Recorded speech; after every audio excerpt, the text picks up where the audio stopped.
Indonesia, yaitu isu mengenai pemakzulan melalui yang dimulai dengan hak angket. Kemudian yang kedua, pertanyaan dari Mbak Monica tadi, yaitu ketika pada tanggal 20 Maret nanti KPU menetapkan siapa hasil pemenang pemilu, kemudian teman-teman yang dari paslon 02, 01 maupun 03 itu mengajukan gugatan hasil pemilihan umum kepada MK. Nah, MK harus memutuskan itu dalam jangka waktu kurang lebih 14 hari kalau saya tidak salah. Nah, untuk apakah putusannya itu akan sangat menentukan, maka persyaratannya itu cukup berat itu Mbak Monica, yaitu apabila mereka biasanya menggunakan TSM, terstruktur, sistematis, dan masif. Nah, itu memang pernah itu terjadi bahwa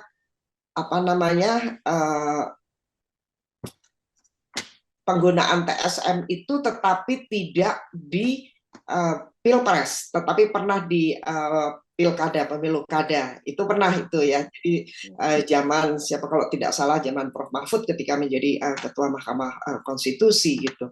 Bahkan kemudian diadakanlah pemilihan suara ulang. Jadi kan bisa PSU pemilihan suara ulang, penghitungan suara ulang, jadi banyak sekali.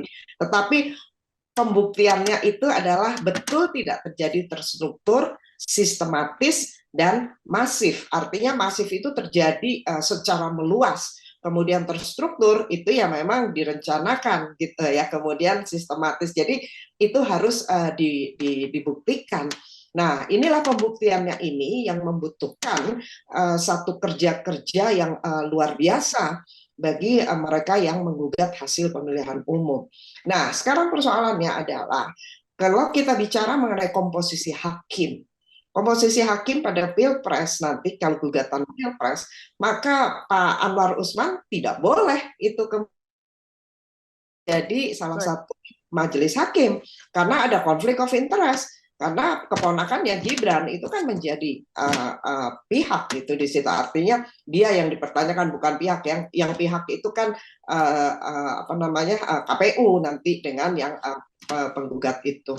Nah, jadi ini kita masih nantikan karena bagaimanapun juga putusan MK itu akan sangat tergantung pada bukti-bukti yang dapat diserahkan, kemudian juga bukti-bukti itu bisa dibuktikan secara nyata oleh mereka yang mengajukan gugatan hasil pemilihan umum itu.